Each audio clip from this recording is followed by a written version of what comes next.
Janice Griffin, her brother who lives in Pontotoc, Brother-in-law. brother-in-law who lives in Pontotoc, had a stroke and is in the hospital in Tupelo. I'm not sure on that, but I'll Okay. try to find out. We will, I believe Janice Cobb will put that in the Informer, and we'll put that in our announcements. Tyler, if you could remember that, and if there's any other... Also, the Coleman's, Brother Bo had a setback, and Sister Catherine, she's sick. Okay, Bo and Catherine. Yes, sir. Okay. Tyler, would you lead us in a word of prayer? Let's pray. Dear Heavenly Father, Lord, we come to this time of study before you, Lord. Please be the ones that just mentioned of health problems, Lord, and please be with all of us. Just name we pray. Amen. Amen. All right. Our subject for today and Wednesday, we are going to be talking about servanthood. What does it mean to be a church that has servants? We sing a song. A lot of times the youth will sing a song, "Make me a servant." Has anybody ever heard that? I love the song, "Make me a servant, Lord, make me like you." And that's a sentiment that I know we understand, but in practice, servanthood it's a difficult thing, because if I'm a servant, then there's a lot of things that automatically that means. There's a lot of things that do not happen, conversely, if we don't have servants. And so there's a mentality that has to be brought up, and that's what we're going to talk today. It is the I am third mentality. Three ideas here this morning. First one, and each one of these builds on the other. If you are a servant, then you have the mentality that we're talking about, that I am the third person of importance. That is the core fundamental view that all servants should have. And here's what we mean. First, it's built on this idea here. God is my first and foremost priority. If God is my priority, then it will cause something naturally to happen. Second, I'll serve other people. Third, I'll serve myself. And I have to do those things in that order, because if not, then I flip the paradigm. I'll take care of myself first, then I might think about God, then I'll think about others. And here's the issue. If I only care about myself, and I think, well, I can take care of myself and God, but other people are too much for me to worry about, then what I'm doing is I'm essentially taking all the things that God has said of how I'm supposed to act and disregarded them. Now, let's get into this idea. God is our first. Go over to Joshua chapter 24, a passage that we're very familiar with. Somebody read Joshua 24, 14 and 15. Now therefore fear the Lord, and serve him in sincerity and truth. Put away the gods which your fathers served beyond the river and in Egypt, and serve the Lord.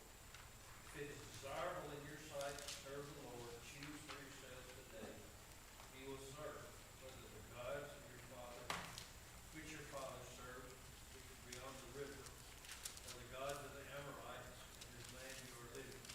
But as for me and my house, we will serve the Lord. Okay, Richard, the reading, Joshua 24, 14 through 15, it brings up this topic. Three ideas. God's first addresses the choice that each one of us has. When you talk about servanthood, you have to talk about choice, because you cannot force servanthood. What happens if you take the choice away from somebody? What's it called? Slavery. When you take away somebody's choice to serve, you are left with not servants, but slaves. Does God take your choice away? Are you a slave for God? Words are used, all the letters that Paul writes. Consider Romans chapter 1. Just look at the verse in here. Paul, a servant of Jesus Christ, called to be an apostle, separated unto the gospel of God. You look at, is it Ephesians also that has it? No, that just says Paul, a apostle. But the word servant, oftentimes it's translated slave. There's doulos, it's one who's a willing servant. But it's not forced slavery. Paul, never at any point does he say, I am a slave and am compelled to serve and to do what I'm doing from a lack of choice. Joshua 24, what does Joshua say, Richard? If it seems good to you, choose you this day. Choose whether you're going to serve what God. What almighty and all-powerful creator would allow this to happen? Would the gods that humans make up do this? No, if I have all power, I'm going to make people do the right thing. It's even, sometimes we'll justify it. If I really am going to be serving God, then if he's all powerful, he should make me serve him because it does the greatest good for the most amount of people. Imagine going into a society with that mindset. What happens if in our society here, the United States, we went from being a freedom-based society to we take your choice away from you. We go from a democracy into a communist society where the will of the government supersedes the individualistic will of the people. Now, you could say, and what happens is in the writings that started the concept of communism, it was this idea of utopia that they preached. If we take people's choices away, then we will get utopia. Because we can regulate everything in the perfect way. Did it work out that way? Has it worked out in any society that takes away the free will of its citizens to do that? And Joshua says, choose you this day. What choice did they make? Read Joshua, the next chapter. You go to Judges. Judges chapter 1.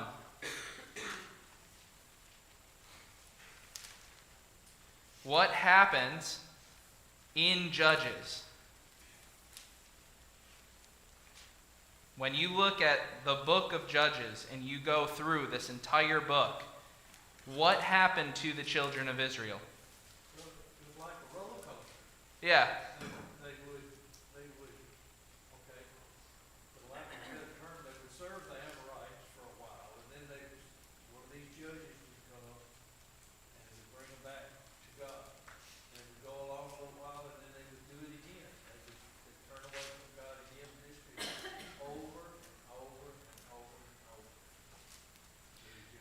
So what I see in Judges, it's Judges 1, they fail to do the things that God says. In Judges chapter 2, Joshua dies, and the people go into a cycle. They start doing, every one of them, the things that they want to do. They go towards the gods that they want and serve the people that they want. And by Judges 3, you get into the cycle. And so God gives the people a choice. You think he knew that Judges was going to happen? He didn't force, regardless, he didn't force them to undergo, you must do everything that I say, or else.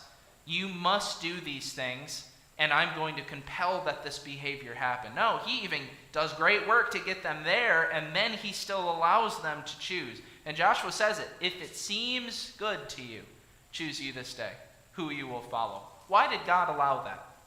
Second verse, look at 1 Samuel chapter 12, verse 24. Why should I serve him? Well, he makes a compelling argument. God gives us a compelling reason why I should serve him. Verse 23 says, moreover, as for me, God forbid that I should sin against the Lord in ceasing to pray for you.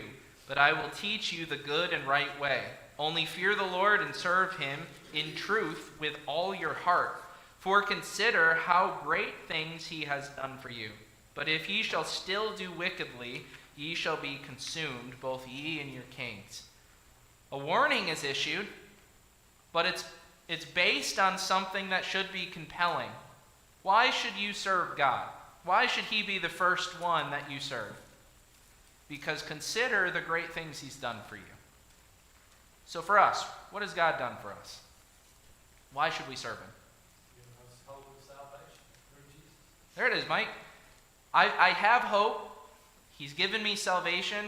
Why should that be something that compels me to serve the God of heaven? Because who else could provide that? Who else can provide the hope of eternal salvation for you? What else? What tangible blessings do we have following God? It's a two-way love. He loves us, we love him. But if you serve him out of fear, then it's not good. Yeah, service out of fear is no way to build a relationship. His whole principle is built on love. And I don't believe he doesn't show that with himself. He shows it with his son. He's shown it everything. So in 1 Samuel 12, verse 25, it says, "But if ye shall do wickedly, ye shall be consumed, both ye and your kings." Is that God saying, serve me or else? He's given him a choice. And why does one choice lead to destruction? Is it God destroying them? No, they just His ruined only it. way from God is choosing someone else. So some might look at this, and I've heard the accusation, God, he's saying it's not slavery, but he's posing it in a way where it's like holding the sword over you and saying, serve me, and if you don't serve me, the sword's going to come down. That's not really a choice, is it? And I would agree that that's not actually a choice, that serve me, and if you don't serve me, I'm going to punish you. How is a different way that you can think of that?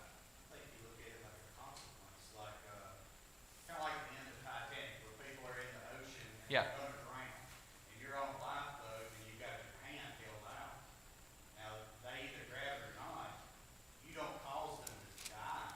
It's just an inevitable consequence. The justice of God is an inevitable universal consequence that will result in your death, your eternal soul's death and damnation is going to happen. Not because God is refusing to save you, it's because it's an inevitable consequence of sin, and if you don't make the choice to grab his hand, then you're just reaching consequence. He's not going to condemn you, so to speak. It's inevitable. Yeah, I think that's a good word. Inevitable. Inevitability is a really good word to describe this. Brain, you had your hand up. I was gonna say it's to me it doesn't it's not a threat, it's a plea. It's a plea. Please obey me so that this destruction doesn't befall you. I want you to consider that. It's a plea from God. We studied Caleb in the men's class on Thursday night. And one of the things that happens in Joshua's conquest of the land of Canaan is they don't drive out certain people. God says, drive out all of these nations, and then they don't, and God says, they will be a thorn in your side. I will use them during the time of the judges. These are the people that were still remnants, people left over. Now, some of them came from outside of the territory, but a lot of them rose up from within the territory. Who did King David have to fight? Big man. Goliath. Where did he come from? Gath of the Philistines. The Philistines are a people that should have no longer dwelt in the land. Was it God causing them to do that? Or was it God saying, here's the result of your actions if you don't do this? So, to bring it back to our class, you talk about servanthood. Why do I choose God? It's not because if I don't serve him to get me back, he's going to do something bad against me. It's not him holding over my head punishment, and then as soon as I step out of line saying, see, I'm going to make your life terrible. I know that's not the case. Because the life of a Christian, it's not like you become a Christian and God showers you with money. Congratulations, you've chosen to follow me. Now I'm going to make everything in your life easy. It's actually the opposite. And what we see the first century Christians, follow me and there will be persecution. The Jews, do you think they had it easy? Could anybody make an argument throughout all of human history that the Jewish people have had it easy? No, they've had a really difficult go of it their entire existence, and they were God's people. Instead, what I see is, choose me, there will be consequences if I am not your protector. The last idea here, look at Revelation 22. Somebody read for me verse 1 through 3.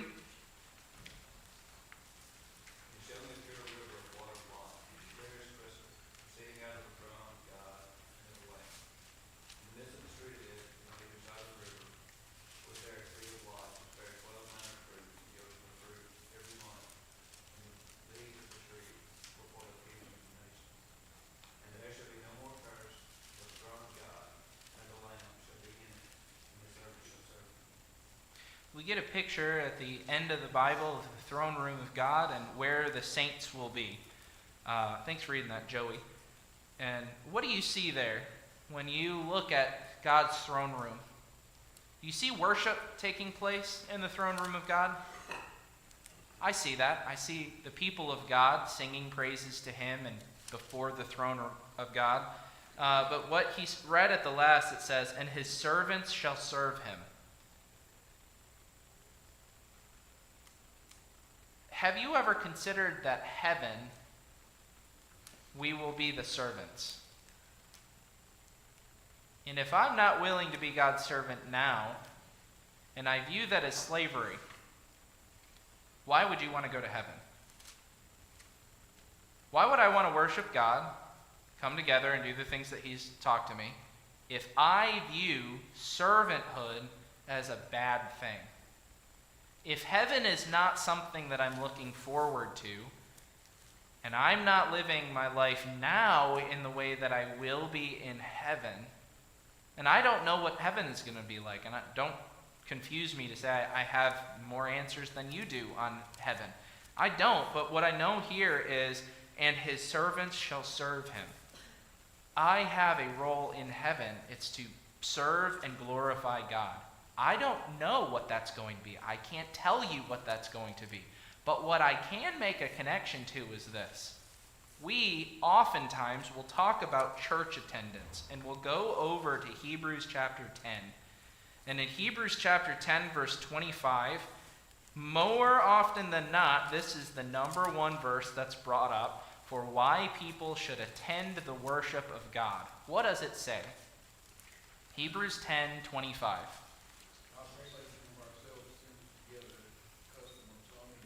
Yes, not forsaking. It says, do not neglect to meet together, as is the habit of some, but encourage one another, all the more as you see the day drawing near. It says that, the day. What day do you think it's talking about? Yeah, it talks about it later. He says, but a fearful expectation of judgment and fury of fire will consume the adversary. So he references what the day is, and then he explains a judgment day is coming. So with that in mind, sometimes we talk about church attendance and glorifying God first with this, I'm going to hit you over the head with you're a bad person for not showing up to worship. Change your mindset. Change your mindset about church attendance. Because Hebrews chapter 10, and this is a freebie. You can make a whole sermon out of this one. Hebrews 10, 1 through 18 is, why should I attend the assembly? Verse 1 through 18, because Christ is my sacrifice and high priest forever, and satisfies the redemptive power of God. That's why Hebrews 10, 19 through 24, you have access into the throne room of God, to go boldly where nobody has ever been able to go, and to worship him, to go before the very holy of holies, as one who is purified, and you can stand before God. Therefore, don't neglect to assemble together as saints, to keep each other in a right relationship with God as you both as you all go forward to judgment. It's not, how dare you not show up to the second service, or how dare you not come to Wednesday night. That's not what Hebrews 10:25 is. Far too often it's used, here's a line, don't cross the line.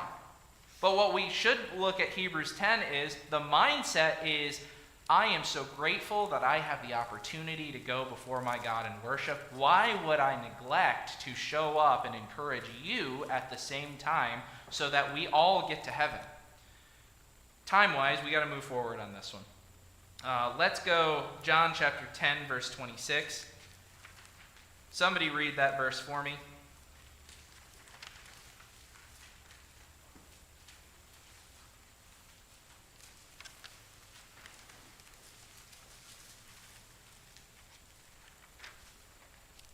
John 12:26.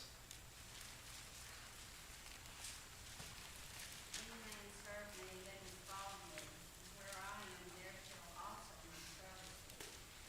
But if any man serve me, him will my Father honor. Jesus says, if you serve me, if you are my servant, where I am, you will be. So my encouragement is the mindset of serve God first. It's if I devote myself to the service of God, where he is, that's where you're going to be.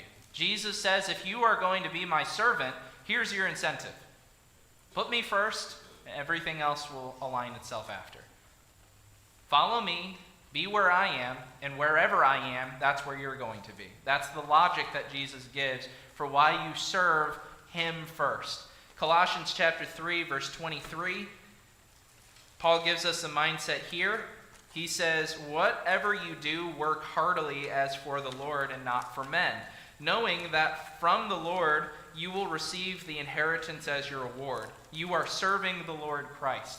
I see this when Jesus says, when you give me a cup of water, it was you giving it to the man who was thirsty.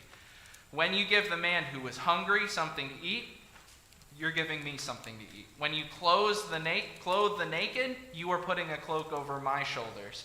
If I serve others because of what Jesus has told me, I am serving God first. That leads us into the second idea. I serve others second. And this goes into the concept, if serve God is a choice, and if I make the choice, then certain things will happen. The second idea is serve others. And then how? Well, our word for this is example. I serve others because I have an example. Will somebody read Mark chapter 10, verse 43 through 45?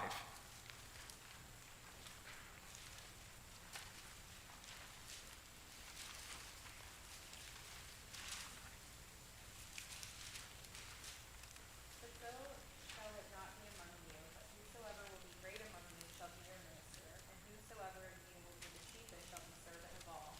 For even the Son of Man came not to be ministered unto, but to minister and to give his life a ransom for many. Okay, Jesus Christ says, I came to be a servant.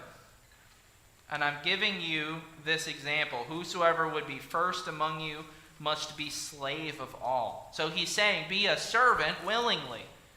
But whoever will be first is going to be the slave. Interesting thought. It puts it into a different connotation. We say there's a willing choice that I get to make to be a servant of God. And what Jesus says is, if you don't make that choice to willingly be a servant, what do you become? A slave. What did we say a slave was? Somebody who is forced and their choice is taken away from them. So if somebody is a slave, I could say, God doesn't make me a slave. If he took my choice away, then I would be a slave. And Jesus says here, whosoever will be first among you must be slave of all. So if I put myself in a position of not being the servant, my choice is taken away from me. Interesting. Shall servitude. It says, all the reason I'm serving God is I don't want to obey. Absolutely. That's a shall servitude. Is it a noble? Well, I would say this. Does anybody want to go to hell? Who would volunteer to go there? I wouldn't be the first one to raise my hand. Does that person answer anything outside of just saying, I'm sorry? So I would say you can make a comparison between this outline. You could say God first, others second, self third. How do I get to the point of I take care of myself because of the love of God? It should be, if I serve God first, you can even put this in its place, Bill. Why do people not, they'll say, why do I serve God? Well, one reason I serve God because if I don't, I'm going to hell. Is that true in a way? If I neglect God throughout my life, will I end up in heaven? Let's put it that way. If I just abandon God and I don't do anything he says and I don't care about him, I don't put him first, what's going to be the outcome of my soul? I'm going to end up separated from him. So I could say, if I don't serve him, I am going to end up in hell. So I'm going to serve him first so that this doesn't happen. That is fair.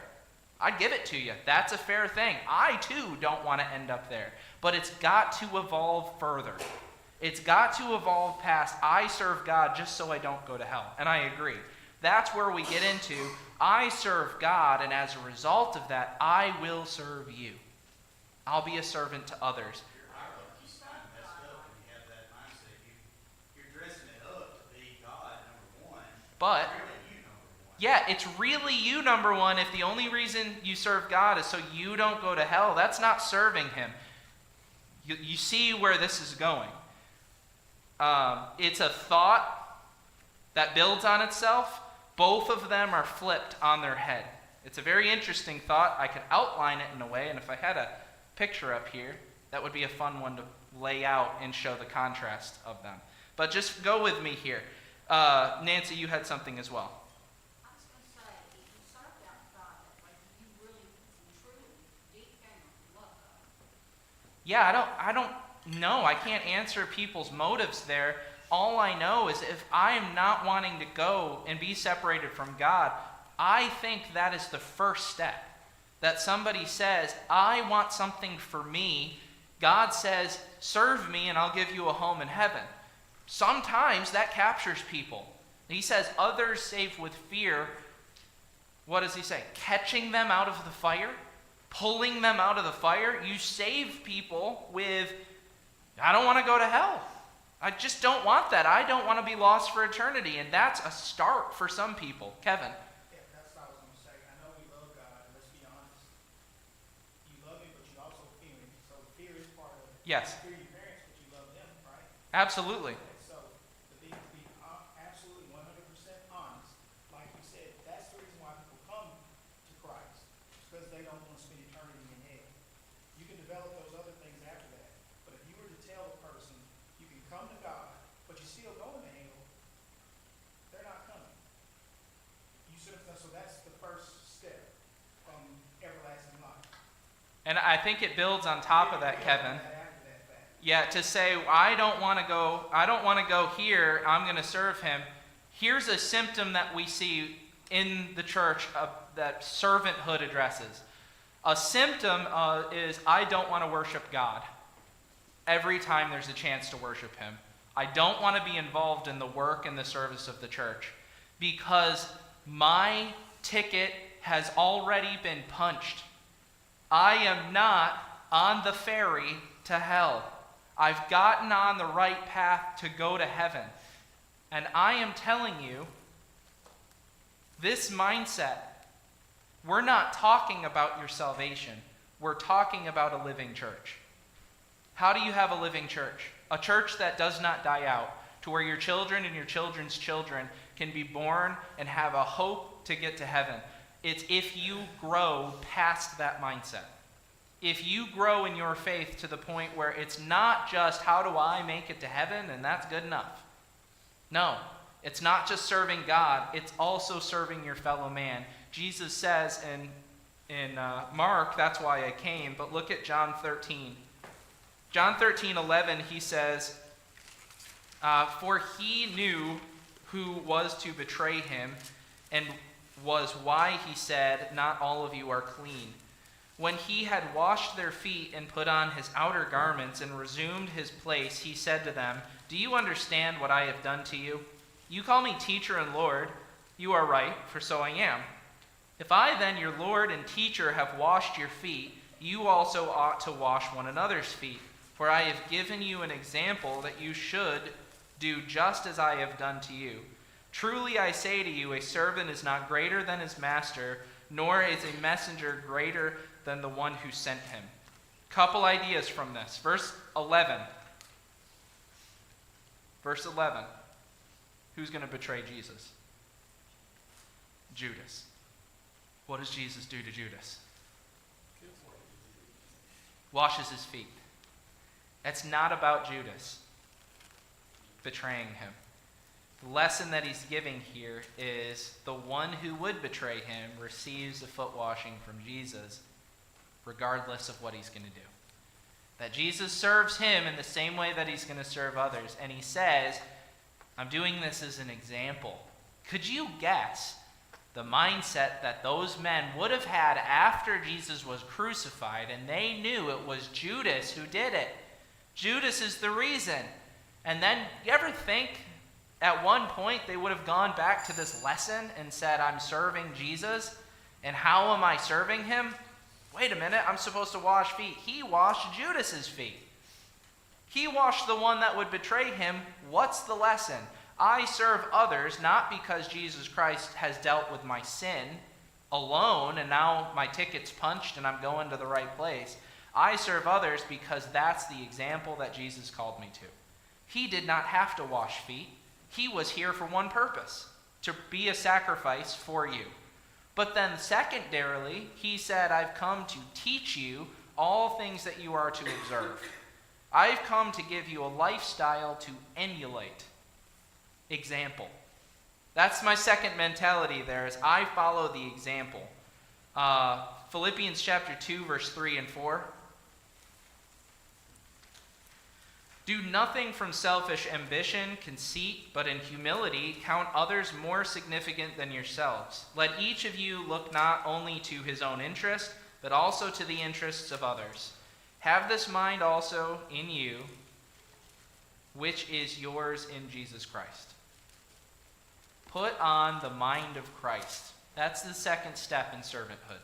If you want to follow God in the way that he intended, and if we want the church to thrive in the way that God intended, put on the mind of a servant. Learn how to serve others. Learn that role of servanthood in your life. And say, it's more than just salvation. It's more than church attendance. It's more than just going through the motions. It is taking my faith to the next level, to a point where I'm willing to undergo difficulties on your behalf. We're not going to have time to finish the third one. Wednesday, we'll cover the third one. We'll take this, I'll give a little bit more information on it. It's going to go into stewardship. How do we actually carry out personal service? We'll start off with these two ideas we see on the bottom here. A faithful servant stewards their soul and stewards their body. But then we'll also look at a couple ideas for why the work that you do as a servant, maybe talk about some of the different works that we can be involved in, and how this is an expression of our faith, obeying the example that Jesus Christ gives us. Thank you all for coming to class. Do we have any questions to close it out or anything to bring up? That faith without works is dead. Yeah. Well, thank you all so much. I appreciate this class time. Let's go worship.